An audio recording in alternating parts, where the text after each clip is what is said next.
আসসালামু আলাইকুম রাহমাতুল্লাহি ওয়া বারাকাতুহু নাহমাদুহু ওয়া নুসাল্লি আলা রাসূলিহিল কারীম আম্মা বাদ।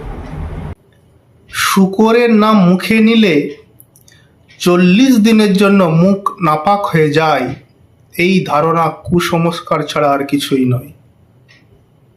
এই ধারণা কোরআন হাদিসে সমর্থিত নয়, কারণ কোরআনে আছে লাহমাল খিনজির অর্থাৎ শুকরের মাংস।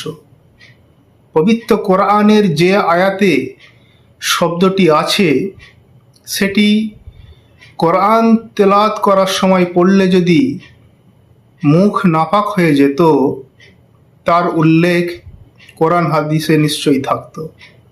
অতএব শুকরের নাম মুখে নিলে 40 দিনের জন্য মুখ নাপাক হয়ে যায়, এই ধারণা সঠিক নয়। যদিও শুকর নাপাক প্রাণী, এটা খাওয়া হারাম, এমনকি স্পর্শ লাগলে কাপড় পর্যন্ত নাপাক হয়ে যায়, তবুও এর নাম মুখে নিলে মুখ নাপাক হয় না।